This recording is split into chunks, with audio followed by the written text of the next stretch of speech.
So all of that footage was shot on my phone, which I think is pretty cool that you can do that nowadays and not end up with a completely terrible image. So in this video, I kind of wanted to show you everything that I learned on this project, which was like a little kind of travel montage that I shot. How I did it, why I did it, both in the phone, like the actual production side of things with, different accessories that you're definitely going to need, like SSDs and an ND filter. We're also talking about the post-production side with color grading that we'll get into in a second. The heart of this whole thing will take place in the Blackmagic Camera App. Just going to put a little camera battery here to get rid of a little bit of that glare. But if you haven't heard of this, it came out a few years ago. But yeah, I'll break down some stuff here. If we go into the settings, in terms of the codec, I shot this in Apple ProRes 422, which is kind of what I'm used to shooting in. Did kind of a middle ground. You can do HQ, you can do proxy. 422 is kind of a middle ground between quality and file size. HQ is quite big. And actually, one of the benefits to using the Blackmagic app over the stock camera app is with the stock app, if you want to shoot in log, which we'll get into in a second, if you want to shoot in log on that, you have to be shooting in HQ, ProRes 422 HQ. And with the Blackmagic Camera App, you can actually even shoot log at H.265 or H.264, which is a huge benefit if you want the benefits of log for color grading and stuff, but you don't want to have to deal with the massive file sizes. Probably could have gotten away with LT or proxy, but 422's, like I said, kind of that middle ground. In terms of resolution, I'm shooting 4K, which is pretty standard nowadays. I think on the 17, maybe on this one, I don't know. But I know on the 17 you can shoot open gate, which is basically the full resolution of the sensor without any crop. Then with the color space, this is probably one of the most important aspects to it.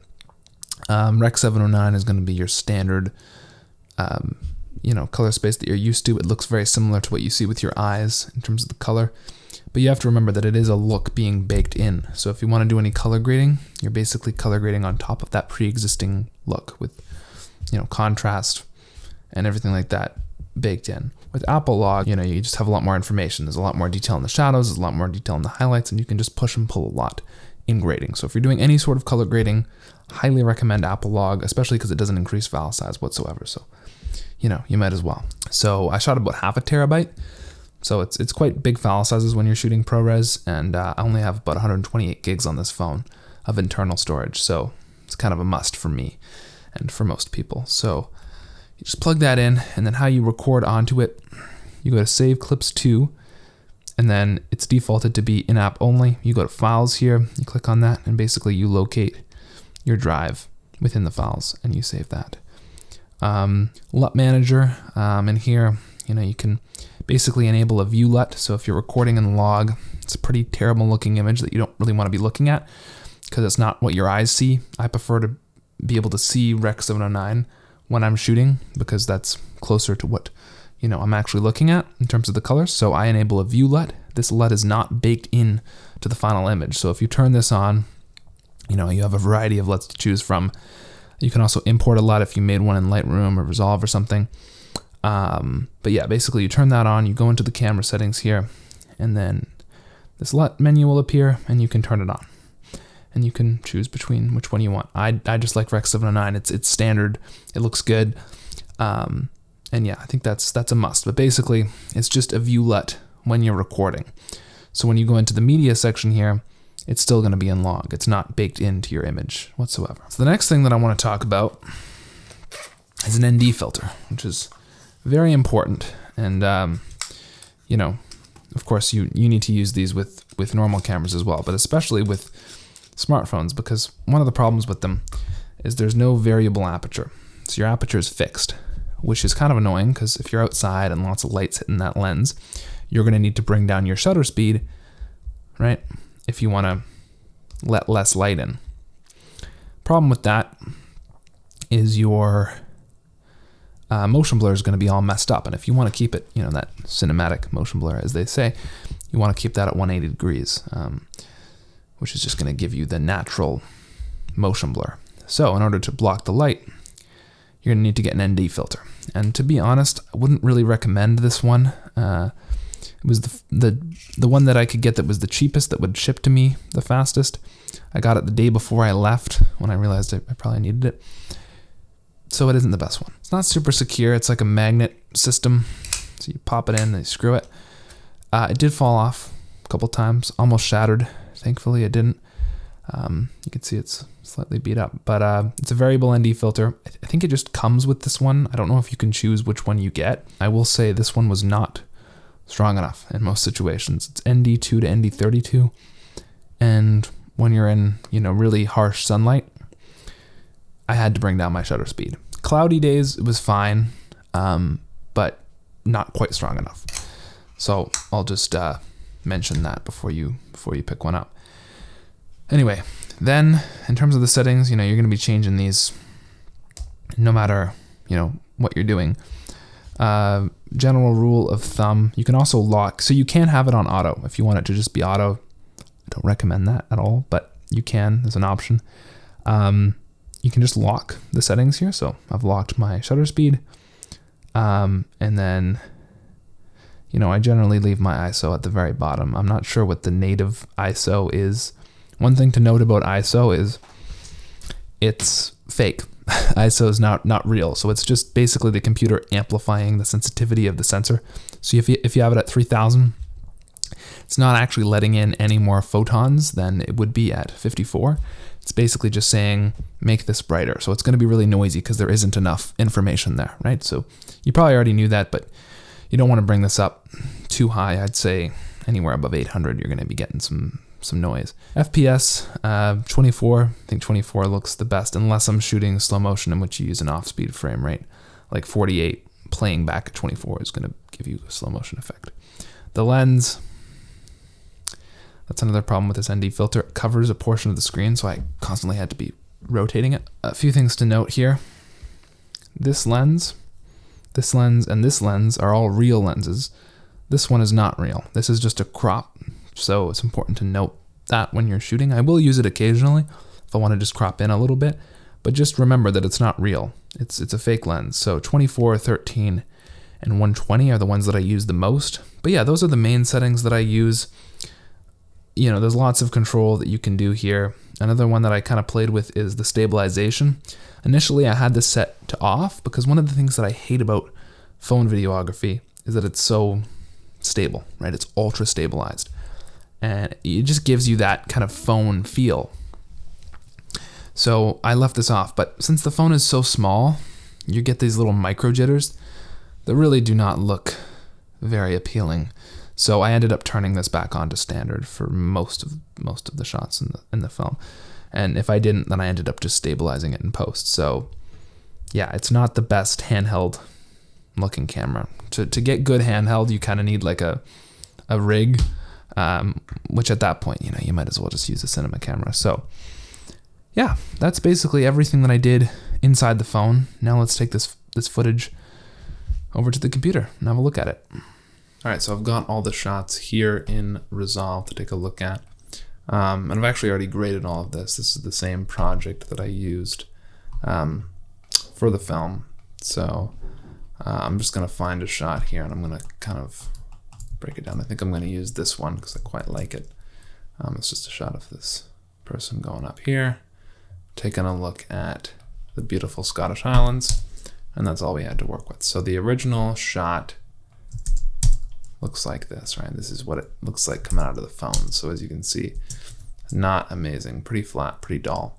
And the first thing that you got to do, and this is really important, is set up your color management here. So for this, I used DaVinci RGB, and I think some people use this one here, which is DaVinci RGB Color Manage, which basically handles all of the color management within this, I think. So you don't have to deal with any nodes, any like CSTs or anything, which is, I guess, kind of beneficial if you want that. But I just keep this to DaVinci RGB, and I handle all the color space transforms with actual nodes. My working space is DaVinci Wide Gamut Intermediate, which I highly recommend. It's a great working space, gives you lots of flexibility. And then I'm outputting Rec 709 Gamma 2.4, which is very standard. And then from there, I'm basically taking our footage, which right now is in Apple Log, and I'm throwing on a color space transform, and I'm basically using an input device transform. So taking our Apple log and converting that to DaVinci wide gamut, which will be our working space, right? And then from there, I'll create another node, our ODT, which is gonna take our DaVinci wide gamut and convert it to our output color space, which is Rec 709 gamma 2.4. So that's kind of the basis of the color management stuff out of the way. And then from there, you can have some fun. So the first thing that I handle is exposure, which is just kind of basically adding contrast. And I do that, mainly just with lift and gain. And as you can see, these highlights are kind of clipping, and that's just kind of lost information. Like even though we shot it in log, this was just too bright and it got lost, but that's fine. Then adding some saturation, I'm doing that with the RGB mixer. Basically what I do is I just bring up the red, green, and blue values evenly. And then I go to the key output and I just bring down the node strength. So it's pretty subtle, but it's adding a little bit, to the grass and stuff like that. And the balance, this is basically just bringing it into the world that I want to park it at. So just making it a little bit more green in this case. I'm using the color warper to do that. So just kind of getting rid of a little bit of the blue. Yeah, and then these key nodes, basically what I do at the beginning of a project is create a fixed node tree that I use for every shot. So as you can see, like every shot uses a very similar node tree to this one. But I don't always need all the nodes. So in this case, I didn't use the key nodes at all, but I have them there. And basically what these would be for is like, if I want to pull a key on like this sky to bring it down, I can do that, right? In this case I wouldn't, but yeah, or skin or whatever. And then one thing, like I said, that I hate about phone footage is just how sharp it is. And just this over sharpen. Like it's not actual detail, it's just like fake detail, like this filter. And even when shooting log, I still feel like you have a little bit of this over sharpen. So to kind of push it into a little bit of that, filmic world, and just to kind of take the edge off of it a little bit, I just kind of blurred it ever so slightly, which I'll do quite a bit, even when just shooting on digital cameras, because they're just so sharp, right? And when you want that kind of more organic look, it's very helpful. So another node that I use here is the radial blur, which if I just kind of zoom in here, you can see what it's doing. It's just adding a little bit of astigmatism to the edges, which is commonly found on like anamorphic lenses and stuff like that. But even when I'm not using anamorphic lenses, I'll just kick this in real subtle, just because I feel like it kind of draws your eyes and it just looks pretty cool, to be completely honest with you. If you bring it up, you can kind of see more of what it would look like. This looks, absolutely crazy, but it's pretty cool. And this is just an effect that's built into Resolve. I'm just gonna redo that. And the next thing here is a vignette, which in this case, not doing a whole bunch with it, but I usually use two nodes for vignettes. One for the actual vignette itself, which is just a mask that I feather. And then I'll create a inverted node, which basically just inverts that mask. And then I'll just bring up the exposure using this curves adjustment. And basically what that does is it just kind of highlights, it draws the eyes, highlights the subject. It's pretty cool. So yeah, that's like the base of it, and it's really simple. It's not that much at all. So you can see kind of what I did there. All right, now for the fun. For the actual film emulation of this, I used a plugin called Dehancer, which is a paid plugin. They sent it to me to use for this video, and I never used it before. This is my first project with it. Normally, if I want to do a film emulation, I use the built-in film looks in Resolve, which are great, and you can totally use them. But if you want to take it a step up, then Dehancer is pretty damn great. I'll kind of walk you through how I used it. We just bring that into full screen here. So basically, it's pretty intuitive, and one of the things that I love about it is you can just slap it on your shot, and right out of the box, it just makes it look really sick. But of course, there's some things that you can do to kind of go in and add to it a little bit. So yeah, first of all, you want to take your source, which in my case is DaVinci Wide Gamut Intermediate. And then basically you just choose your, well, I'm blanking on the term here, your film stock. So for me, it's Codec Ultramax 400, which, does not need to be. There's so many, they have lots, and I think they're adding more. So that's cool. And then for your film developer, I didn't really use that. There's lots of little drop downs. Film compression's pretty cool. It basically just kind of clamps your highlights. And then for print, this one's pretty cool. It adds a lot. This is basically like your print look, So I'm using Kodak 2383 print film. They have a few other options here, some Fujifilm ones. I think this looks incredible. I just kind of played around with the color density, and I turned my saturation all the way up, which I don't know if it was there by default or not. I think it probably was. I think this is like a % slider, so you can make it monochrome if you want, which that looks really cool, actually. Color head, this is also great. These are kind of like printer lights. So you can, shift your tone. You keep this real subtle though. And as you can see, this is the look that I used. So I kind of, again, just moved it more into that green world. If you kind of look at these shadows, I kind of, where is it? There it is. Kind of moved it more into the green world. So yeah. And then film grain, this is another one that's pretty good. I added a lot of film grain to this, more than I probably should have, looking back on it. But I really wanted to make it, like I said, I really wanted to get it out of phone land and move it into like vintage, quality. So I just used the 35mm preset. By default, it was like this. It was way too high, so I brought it down quite a bit. Realistically, I probably should have gone with like 10 or something. But I think I went with about 30. You can also, do your custom film grain, which you get a lot more flexibility doing it that way. And yeah, it's very similar to Resolve's own built-in grain tools with a little bit more customization, I think. Halation is pretty cool as well. It just adds a little bit of a halo to the edge that's commonly found on film. Bloom, this is not really doing much. If you look kind of at the subject there, it's adding a little bit. Film damage, this is another thing that I probably wouldn't have done in like a narrative project because I find it kind of distracting, but for something like this, I wanted to add texture. So I added a little bit of film damage, which is like little dust and spots and stuff like that.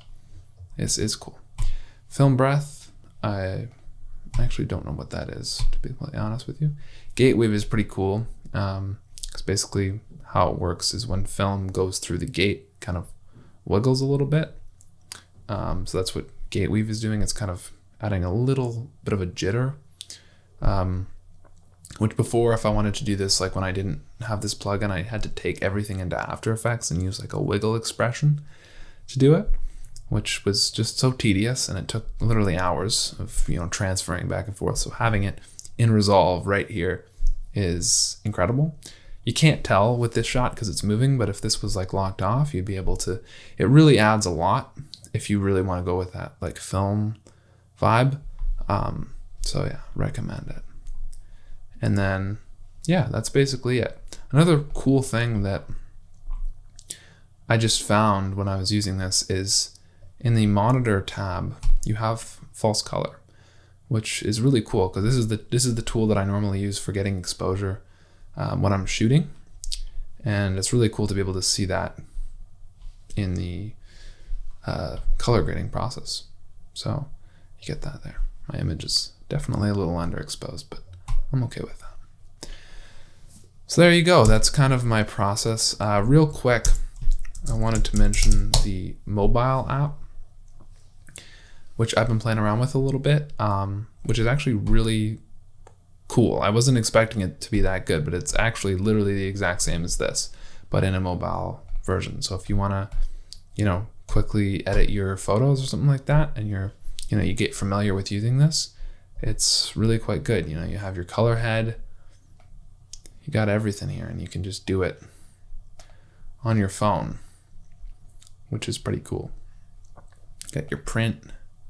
I can make that 2383. Bring down the exposure. So yeah, they wanted me to mention this, and at first I was like, do I really have to mention this? But then after using it, I have to say, I really do enjoy it. And I'm leaving a 10% discount link in the description if you click on it and use code QuinFilms, all caps, at checkout. You get 10% off Dehancer. So if you're interested in it, and if you're looking to purchase it, make sure you use that code, and you'll support me while also getting a great product. So thank you so much for watching this video. Bye.